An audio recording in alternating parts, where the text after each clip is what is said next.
بسم الله الرحمن الرحيم لا حول ولا قوة إلا بالله العلي العظيم الحمد لله رب العالمين وصلى الله على سيدنا ونبينا أبي القاسم المصطفى محمد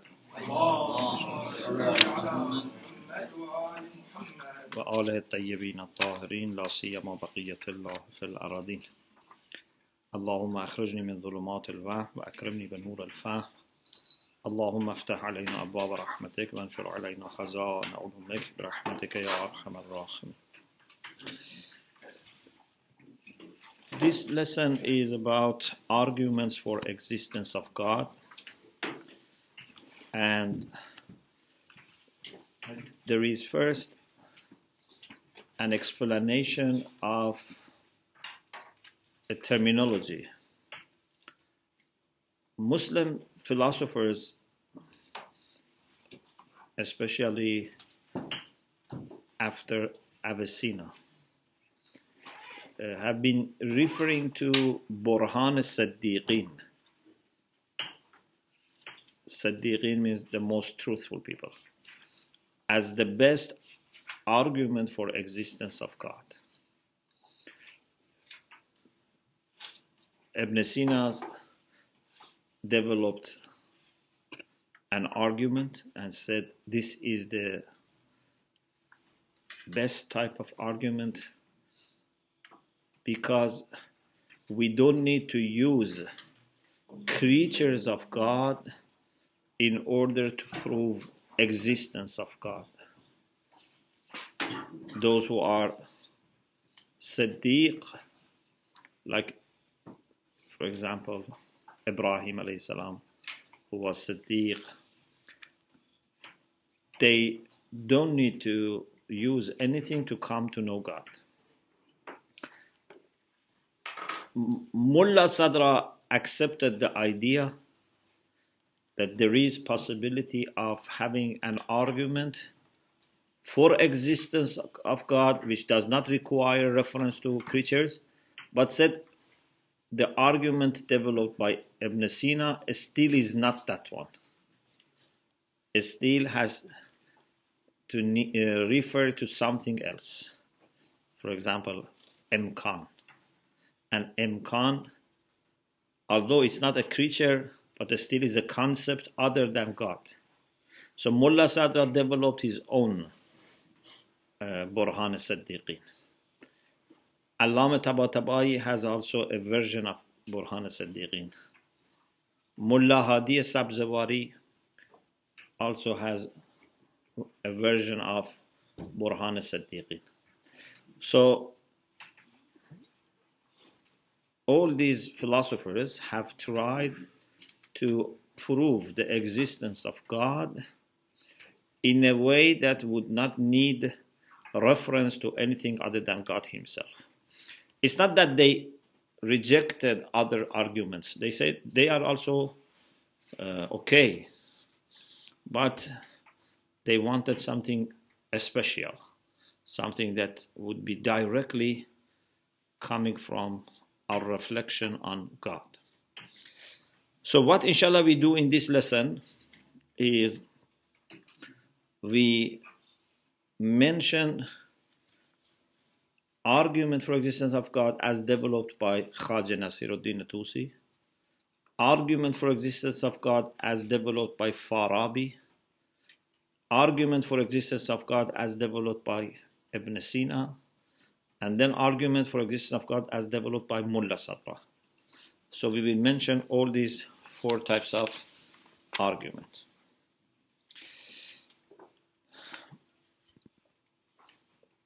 First, the idea of Burhan Saddiqin. As we said, Muslim philosophers have been thinking whether we can introduce an argument which is direct. The author says maybe we can understand from the Quran that Allah subhanahu wa ta'ala is not in need of other things to prove him. For example, when the Quran says that Shahidallahu annahu la ilaha illahu, God bears witness that there is no one to be worshipped other than him. So if he is a witness for his own unity, it means that he can be also a witness for his own existence. So it means that you don't need other things.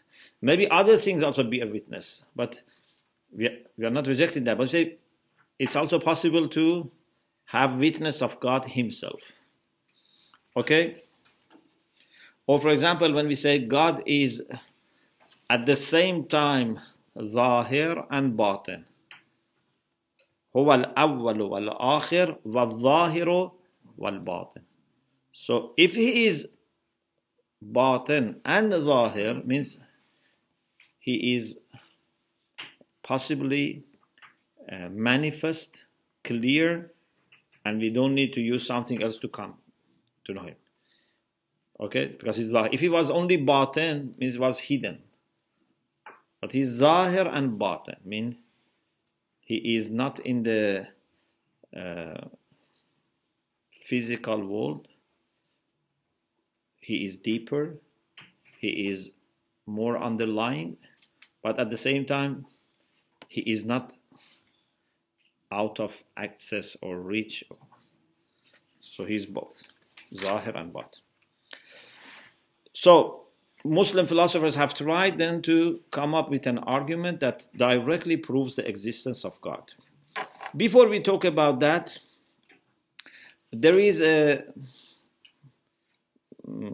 small passage, about half a page, about what is known in the West as ontological arguments for the existence of God. Ontological arguments for the existence of God. We say al-barahin al-wujudiyya. This has become a very, hot topic. Many people have tried to compare ontological arguments with Burhan al-Siddiqin of Mulla Sadra. Ontological arguments initially were presented by Anselm, Saint Anselm. Anselm mentioned an argument that later was coined and became famous as ontological argument, because it is based on the concept of wujud, existence. And some people said, it's very similar to Mulla Sadra's argument, but it seems there are differences. Briefly, the idea of Anselm and people like Anselm who have gone after ontological argument is they use a concept like wujubul wujud, necessity of existence, or unlimitedness of existence, infinite being.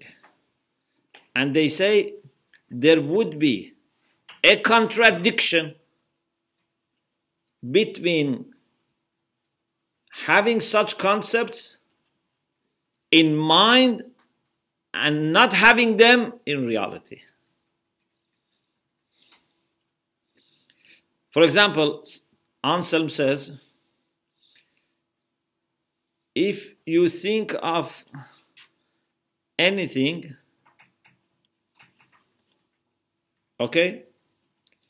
its existence is greater than its concept. When you consider mahiyya or concept, without existence or with existence, which one is greater? When it exists. What is God? What is the concept of God? Something that has nothing greater than it. The greatest thing that you can conceive is God. So question, does this exist or not? He says it must exist. Because if it doesn't exist, then its existence is greater than itself. Did you get the point? Anything, when it is only a concept, is not as great as its existence. For example, a book as a concept or a real book. Yeah? A flower as a concept or real flower. Which one is greater? The real one. Okay? So now, God, which means the greatest thing, does it have to exist or not? He says yes. Because if God does not exist and still he is the greatest, it would contradict with the fact that God who exists is greater than this. So if you say God is just a concept, an imagination, then it cannot be the greatest thing. So it would involve contradiction, that the greatest thing does not exist, so it means it's not the greatest. So the greatest thing has to exist.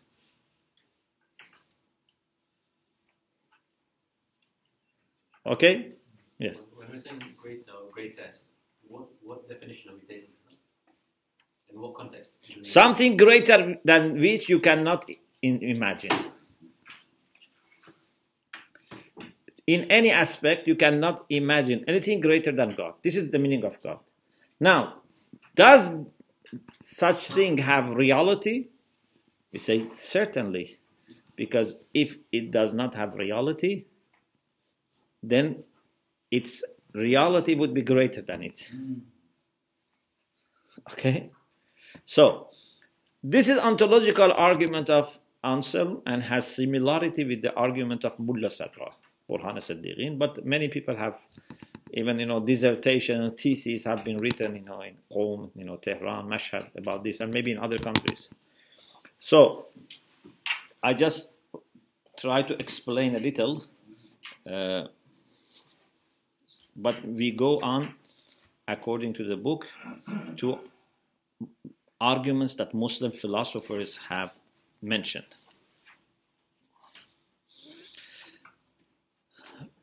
If you remember, in Baba Hadi Ash, we had this discussion about tasalsul, regression. We said it's impossible to have endless regression. Yeah? And some of the arguments which are used to show that regression cannot be endless actually prove first the existence of wajibul wujud and then impossibility of endless regression. For example, one person who is very respected, very well known in the field of philosophy and kalam and other subjects like astronomy, mathematics, is Khwajah Nasiruddin Tusi. Okay? Khwajah Nasiruddin Tusi has tajreed in kalam, has commentary on Isharat by Ibn Sina. He has many books. He was a great scholar. But he was very much also surrounded with difficulties. In any case, he says, if we imagine a chain of beings, each being is an effect or ma'lul for the next being. Okay? Suppose A is created by B, B by C, C by D. The question is, can this just go on endlessly, or it has to stop somewhere? If not in the second thing, at least in the third. If not the third, in the fourth. Otherwise, if it doesn't end anywhere, we cannot have anything. Yes? The way Khwajah Nasiruddin Tusi rahmatullah alayhi explained is based on a rule that we have in philosophy. You have already been familiar with this rule. الشيء ما لم يجب لم يوجد. Anything you imagine before becoming necessary will not come into existence. Either it has to be necessary by itself, واجب الوجود بالذات, or it has to be necessary by something else, واجب الوجود بالغير. Otherwise, it does not come to existence. You remember I wrote for you this beautiful formula that philosophers say, yeah? الماهية تقررت فأمكنت فاحتاجت فأوجبت فوجبت فأوجدت فوجدت. I said this is very important for your first night of Barzakh. It's very important. If you have problems in answering questions, you can have a nice philosophical discussion with the angels. الماهية تقررت فأمكنت فاحتاجت فأوجبت فوجبت فأوجدت فوجدت. Anyone who can explain this, it means that he has some understanding of philosophy. Okay? So, ujibat favajabat means first must be necessitated if it is mumkin. If it is wajibul wujud bizzat, it's necessary by itself. But if it is mumkin, has to be given necessity by something else. Bilghayr. By its cause. And then it becomes necessary. After it's necessary, then it's given existence. الشيء ما لم يجب لم يوجد. Anything before becoming necessary cannot come to existence. In philosophy, we had this discussion that even awlawiyya does not work. If you say something is not necessary to exist, but it is better to exist, we said no. Even if 1 in 1,000 there is a chance of not being existent, it cannot come to existence. It has to become necessary. So, Khwajah Nasiruddin Tusi uses this philosophical rule. الشيء ما لم يجب لم يوجد. He says, when you have a chain of beings, if you say, why A existed, they may say, it existed because it's created by B. You say, okay, why B existed? If they say B is wajibul wujud, we say, alhamdulillah. So you accepted there is wajibul wujud. Bizzat, yeah? That's God. If you say, no, B is also created by C. C is created by D. So the question then is, the whole chain, the whole silsila, the whole chain, why exists? You cannot explain the existence of any part or the entire chain unless you accept that there is something that exists by itself. Otherwise, any of them is conditional upon the other and they will never exist. So, he says, in order to have them, we need something that can block the way to Adam. Something that makes Adam impossible. And the only thing that can make Adam impossible is what? Wajibul wujud bizat. Adam being non-existent. Pardon? Adam being non-existent. Non-existent. Then we have Farabi's argument. Farabi says, illat or cause precedes ma'lul, effect. Yeah, illa is cause, effect is ma'lul. Illa precedes ma'lul. This precedence is not in time. Sometimes, of course, illa may exist in time before, but complete cause is always existing at the same time as the effect. Yeah? Al-illatu tamma always exists at the same time that ma'lul exists. You cannot have illatu tamma without ma'lul. But we are not concerned, Farabi says, we are not concerned about the time. We are not saying that illa precedes ma'lul in time.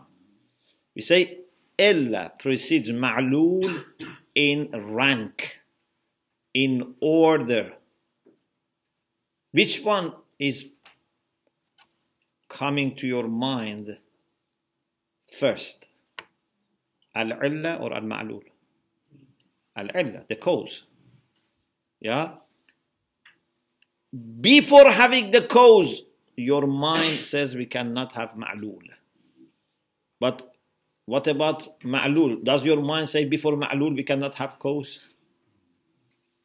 When you are analyzing, you see, ma'lul needs cause, but cause doesn't need ma'lul. Yes, cause brings ma'lul, but does not need ma'lul. You understand? So, illa precedes ma'lul. And ma'lul is conditional upon illa. He mentions a famous example. I think we had this example before. I mentioned for you this example. He says, imagine we have an army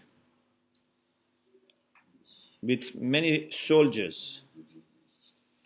And when we say to the first soldier to proceed, to attack, he says, I don't attack unless the second person attacks. We say to the second, please attack. He says, I don't attack unless the third attacks. Okay? Each of them shifts us to another person. Do you think if the whole army says like this, any of them would attack? No. No. We have to find someone who attacks without making it conditional upon someone else. Yeah? If they, for example, they have to defend themselves against enemies, one of them should start. They cannot say, I don't defend unless another person. So the one who responds, who attacks or defends without making it conditional, that's the basis. Everyone else then comes after that. So it's like wujud. Any ma'lul says, I don't come into existence unless my cause is here. If the cause also says this, the same thing, and this goes on and on, we can never have anything. So we must reach a point that someone says, I don't depend on anything else, I don't have any condition, I come as a independent decision. So this is the idea of Farabi. any effect is conditional upon its cause. Cause precedes the effect. When we have a chain of effects, we should finally reach a point that it is not conditional.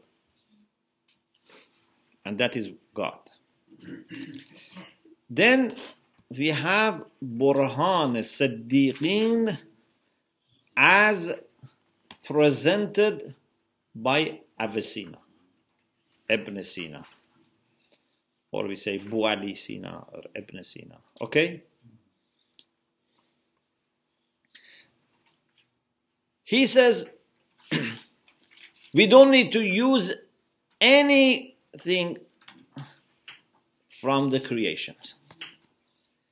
We don't need to look at camel or elephants or I don't know animals or stars or mountains as we do in, for example, Burhan and Nazm.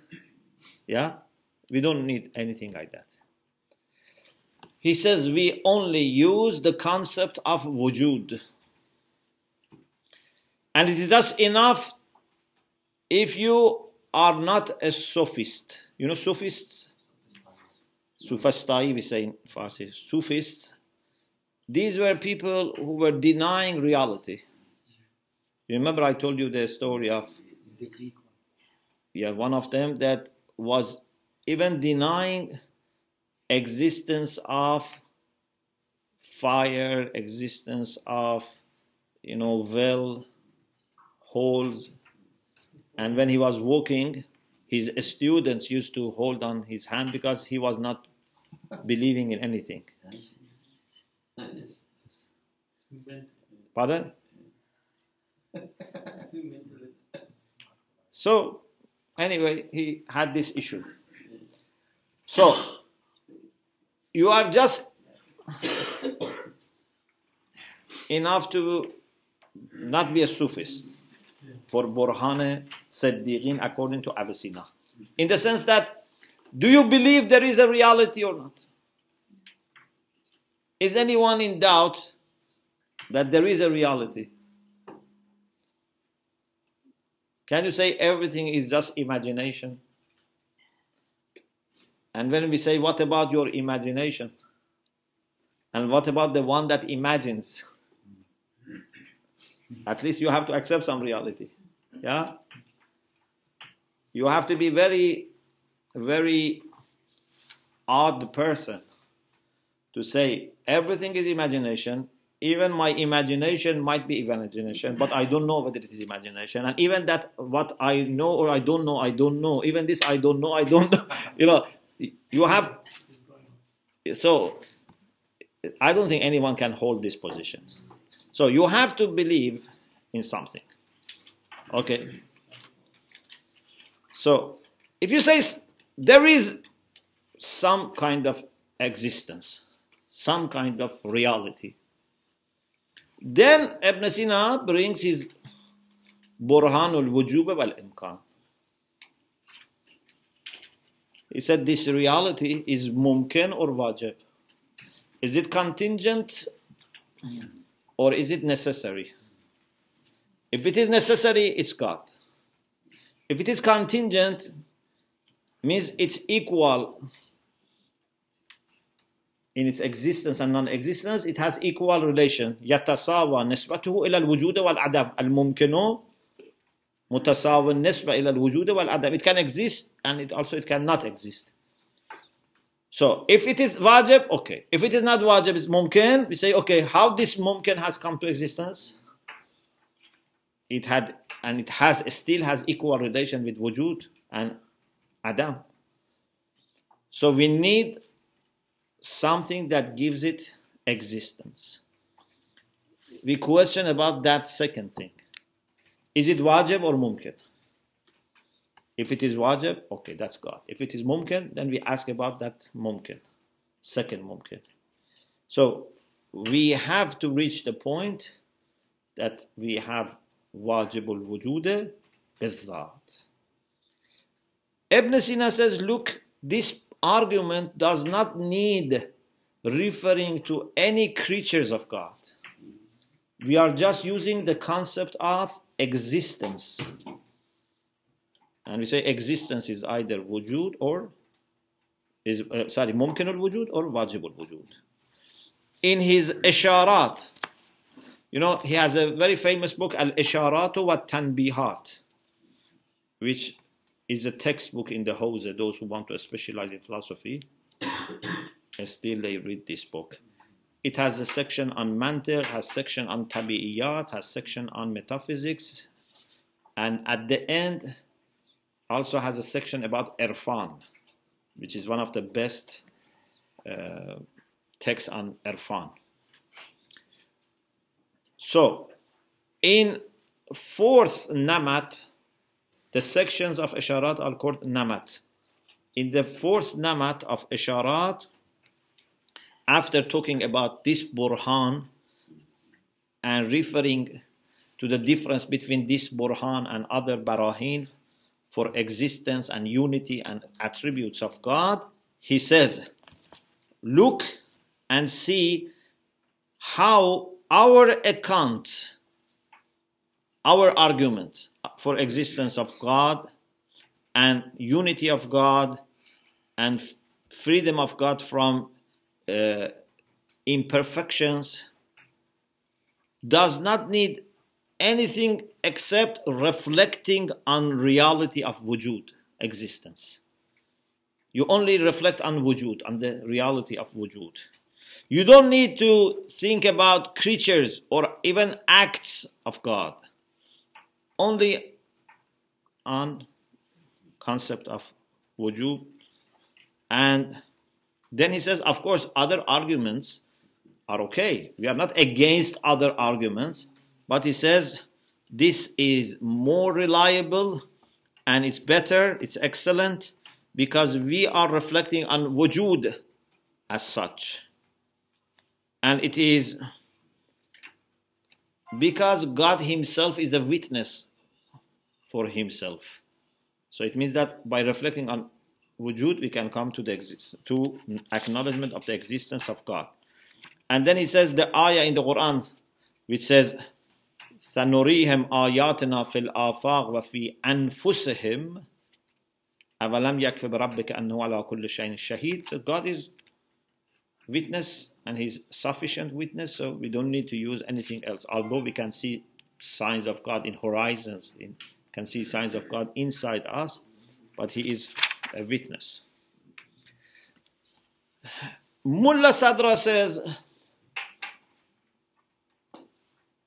this argument is good, but still this is not Burhan al-Saddiqin.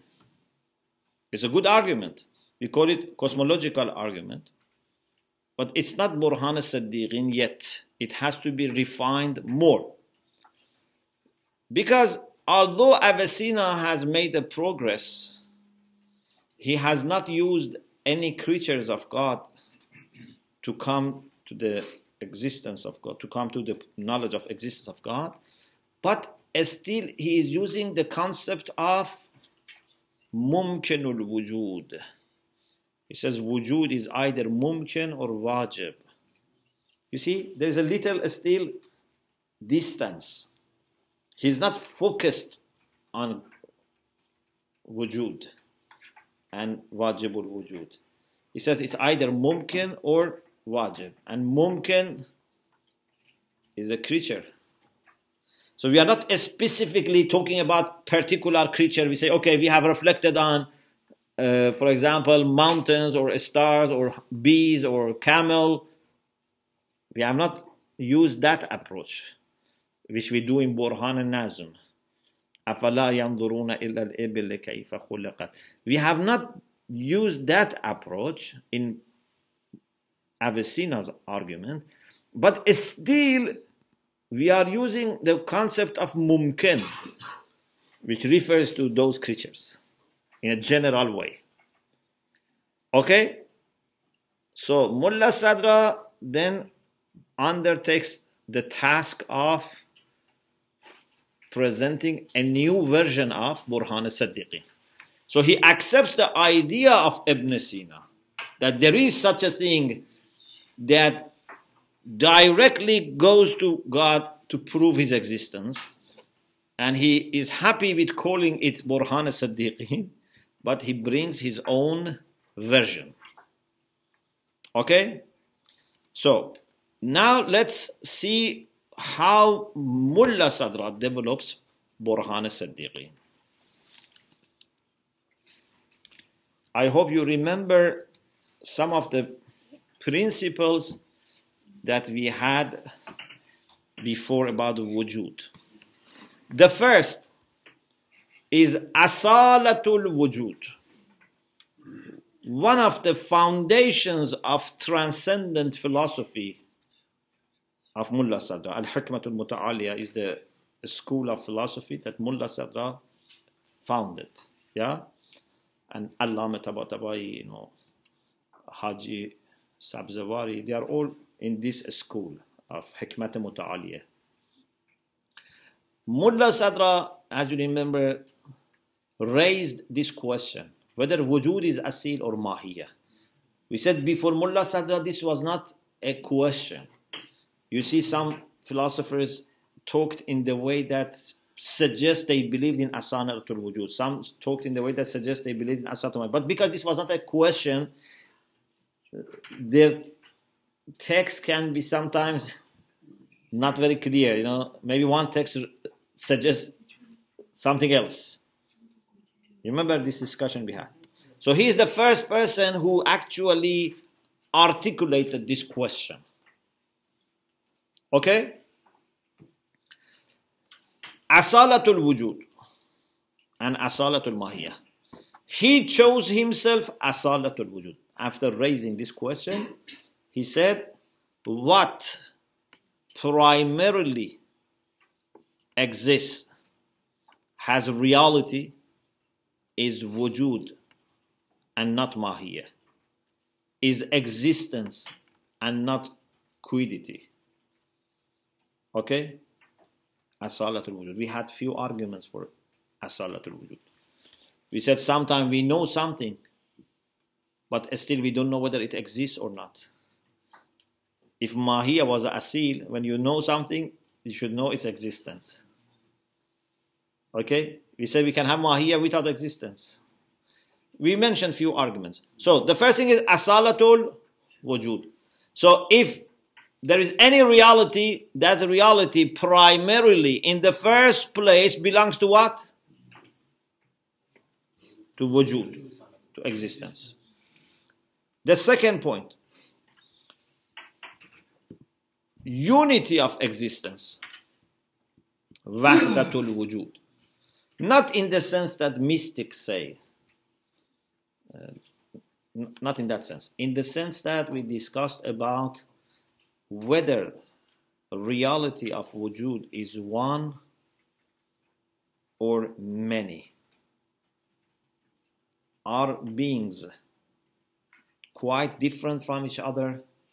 حقائق تباينت. There are realities which are very different from each other, or they are the same. If they are the same reality, but why do we have differences? He said there's a big question, how you explain existence of differences and multiplicity, at the same time you say there is only one reality. As you remember, the idea of Mulla Sadra, unlike Masha'in said there are haqa'iq mutabayina, totally different realities. But Mulla Sadra said there is one reality only, but different degrees. حقيقة الوجود واحدة مشككة. It's one reality, but different degrees. You remember? For example, like light. Light can be light of sun, light of a candle, light of a lamp, but they are not totally different. They are common in being light, and they are also different in being light in the degrees. You remember we said ma bihil ijtima and ma bihil ikhtilaf are the same. Ma bihil ishtirak or ma bihil iftiraq are the same. You remember? So according to Mulla Sadra, the second principle is wahdat wujud. There is one type of wujud, one haqiqah for wujud. Third, reality of wujud can never be anything else. You know, what is opposite to wujud? Adam. Can wujud be Adam? These two are contradictory. Can Adam be wujud? No. So the reality of wujud can never become ma'doom. And ma'doom can never become mawjud. If Never become manu. ma'doom. Manu. Ma'doom means something that doesn't exist. Non-existent. Point 4. Reality of wujud. Haqiqatul wujud. You know, the reality, not the concept. We are not talking about concept of wujud. We are talking about concept. pardon? Number 3. No. Concept of, No, that's reality. Yes. The number 4 is also about reality. The reality of wujud, haqiqatul wujud, bima huwa huwa, by itself, as such. You know bima huwa huwa? Haqiqatul wujud, bima huwa huwa, means reality of wujud as such. self-existent. Okay? Is a matter of perfection, a matter of power. Any weakness, any imperfection, any limit, any shortage comes from what? From contingency and non-existence.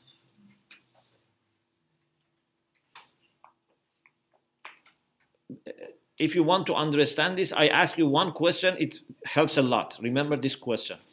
It's not in the book, but it helps you a lot. We have light of a candle. We have light of sun. They are very different. Okay, light of a candle is very weak. It can only maybe enlighten a room. Okay? But question, where does weakness come from? Where do limits come from? From light? If these come from light, why sun has no such limits? Because light is common between candle and sun. If you say limits come from light, you say we have some types of light that they don't have these limits. So we realize that the limits come from not having perfect level of light. In other words, limits come from darkness. Any limited light is a combination of light and darkness. Yeah? If you have absolute light, has no limit. Now let's go to existence. If there is any limit in existence, it's not because of existence. Because we have God, for example, as existence that doesn't have those limits. Yeah? Or, for example, there are higher levels of existence that they don't have limits of the lower levels. So, limits don't come from existence. Limits come from where existence is limited. From the degrees. Yeah, the boundaries. Is it clear? So, if I ask you about the reality of existence, haqiqatul wujud as such, just focus on wujud, like just focus on light. Do you see limit? No. Is it clear? So, this is point 4. Point 5. Any limit, any lacking, any shortage, any adam, any negativity or any lack of existence come from what? From being ma'lul. Yeah? Being contingent, being ma'lul. Okay? So, after putting all these together, now we can make our argument. So, 5 points. أصالة الوجود, وحدة حقيقة الوجود. Okay? There is only one reality. Then حقيقة الوجود cannot be معدوم. حقيقة الوجود as such is coming without limitations. And 5th is that any limitation is because of being ma'lul or contingent. So, if we put all this together, then we can say we have reality, we have existence, and existence, haqiqatul wujud, existence as such, has to be unlimited. Has to be free from boundaries, weaknesses, imperfection. God is haqiqatul wujud as such. If you only think of wujud without any additions, and additions to wujud are indeed restrictions. Yeah? Because anything you add to wujud, you are limiting it. If you say wujud that exists here, you are limiting wujud. Wujud that exists today, wujud of, for example, a man, a woman, anything that you add to the concept of wujud, you are limiting it. Okay? And that is for ma'lulat. But if you can think just of wujud as such, without any limitation, that's perfect, that's absolute, that's unlimited, that's God. So, this is Mulla Sadra's argument for the existence of God. This is Burhan al-Siddiqeen according to Mulla Sadra.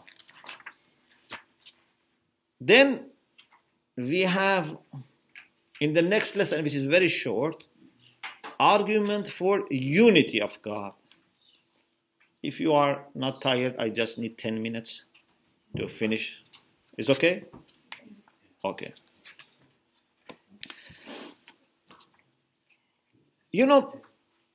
People may have different approaches or different attitudes towards God. We had this last session also. Some people may go through fitra or through mystical experiences. When you experience God, of course, you can experience God as the one who is perfect, who has all the beautiful qualities. So you go directly to all beautiful qualities. It's not that first you prove that there is God, then you prove that God is one, then you prove that God is knowledgeable. You don't go little by little or step by step. When you go the path of fitrah or the path of mystical experiences. Those who go the path of science, so they collect information about the creatures of God, and then they say they have kind of intelligent design or purpose in them. Therefore, they must be created by intelligent creator, and they prove the existence of God, but to some limit. You cannot bring out of this type of argument all the qualities of God. If you remember, we had this discussion before. We said any argument for existence of God can have its own scope. Some of them can prove all the qualities of God. Some of them may prove only some of the qualities of God. Okay? For example, if you have a scientific argument, you can prove existence of intelligent creator or designer. But if you want to prove that it is one, you need a philosophical argument. But then we have the philosophical approach, which is very good for everyone, even the people who have not yet had mystical experience or whose fitra is not very active. They can follow this rational approach. In the philosophical approach, what we do is first we prove the existence of wajibul wujud bil-dhat. We say there must be something which is existing by itself. It's necessary by itself. After proving his existence, we start with his qualities. For example, his unity, his knowledge, his power. If you remember, we said we have affirmative qualities, we have negational qualities. Attributes of beauty, attributes of glory. Sifat salbiyya, sifat ijabiyya, thubutiyya. So all different types, we can prove it. Okay? Now, what we want to do in this lesson is we want to discuss unity of God. Why wajibul wujud that we proved in the previous lesson can be only one. If someone says, okay, I believed in existence of God, but maybe we have 2, 3. Okay? So we want to prove the unity of God. Of course, today in the world, the main problem is how to convince atheists that God exists. Otherwise, there are not that many people who say there are 2 gods or 3 gods. Yeah? At least in theory. So if you can disprove atheism, they agree with unity of God. You understand? Because for them, even accepting one God is too difficult, let alone accepting 2 gods. Okay. Also, you must know, as we said, I think before in Baba Hadi Ashant, that actually atheists have no argument to prove non-existence of God. What they do, they challenge arguments of believers. No one has any argument to prove that God does not exist. Just they challenge the arguments. Okay. The argument for unity of God based on 2 premises. Actually, the book says you can use this as 2 arguments. One is what Mulla Sadra said. One is what Sheikh Ishraq says, but can be found in the, of course, words of Mulla Sadra as well. According to transcendent philosophy of Mulla Sadra, multiplicity, kathrat, multiplicity, we just talked about it, comes from what? From limitedness. Because something is limited, something has restriction, has boundaries, then it can become multiple. If you have absolute being, just being, nothing added to it. Don't say being here or being there being this much or that much, being a human being or animal. No, just being. This is absolute and cannot be two. Whenever you say two or three of something, it means that it's not absolute. It's limited. Sheikh Ishraq mentions something similar, but he uses this not only for being. He says, صرف الشيء لا يتثنى ولا يتكرر. We had this also in Aqaid. صرف الشيء. Anything, when it is taken in its simplest form, without any addition, just take the concept as such, cannot be two or more. For example, if I say white paper, white clothes, white car, you understand. Or even I say white car which is parked here, or white car which is parked there, you understand. But if I say just white, not white something, just white, just concept of whiteness, can you understand two whiteness? If it is just simply whiteness, not whiteness of something, just whiteness, it cannot be two.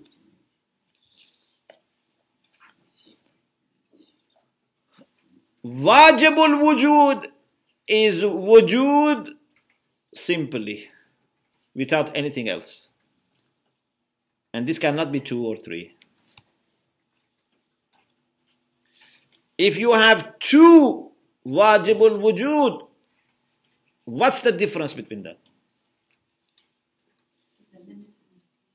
If they have no limit, if they have no restriction, no addition, what's the difference? So they are the same. So you cannot say they are two, they are one. Therefore, we say, when we say God is one, this one is not numeric. This is not mathematical unity. This is not like we say one book, one home, one God. No.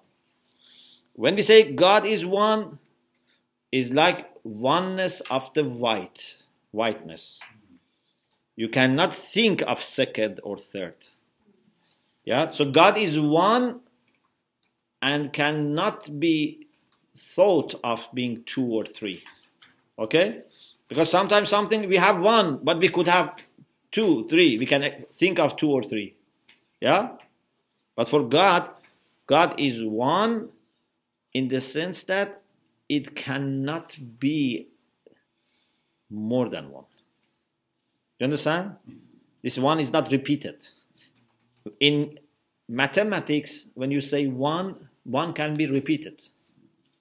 But this one, so God does not come into our mathematics as number.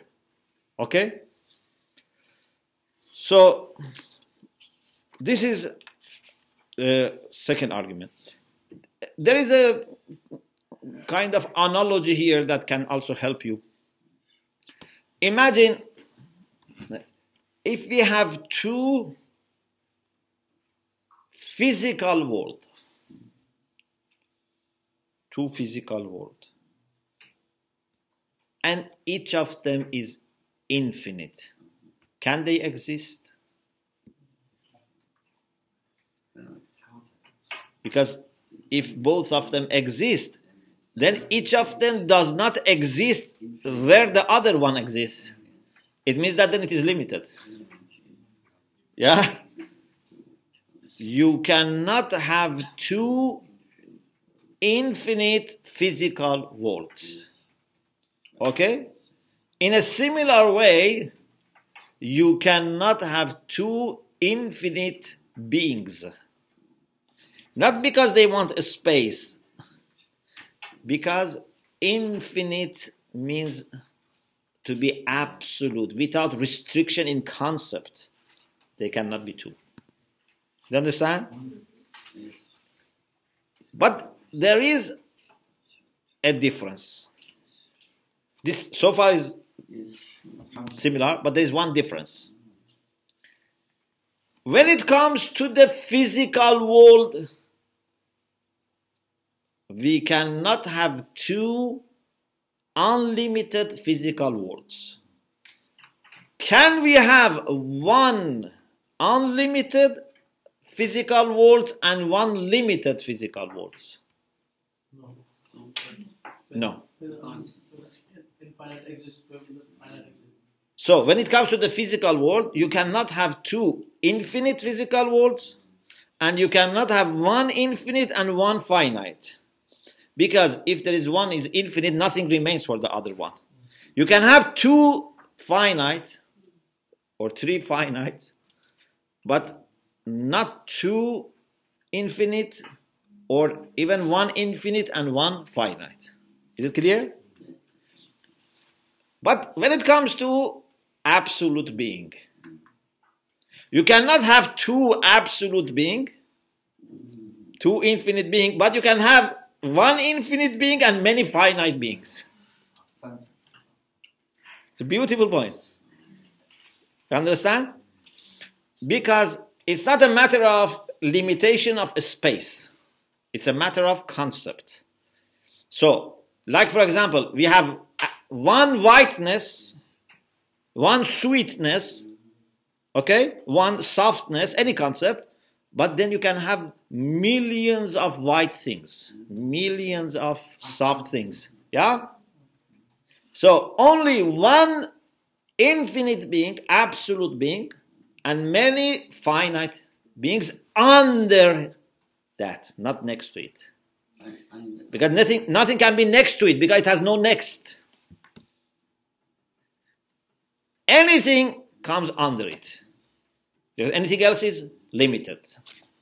Okay? So if you understand really the concept of wajibul wujud, it would be very obvious that cannot be more than one, and anything else becomes actually manifestations of it. Yeah? Like white paper, white clothes, all are white in something. Okay? So they are limited instances or manifestations of white. So anything that exists is under God and a kind of radiation of God. Okay? So Alhamdulillah, we finished this. Inshallah, we have to continue with attributes of God other than unity. We pray to Allah subhanahu wa ta'ala to, inshallah, enable us to understand Him better and love Him more and serve Him, inshallah, sincerely. Alhamdulillah Rabbil Alamin. Even in mountains and valleys, there are radiation. Yes. So everything, there's nothing exists of Allah.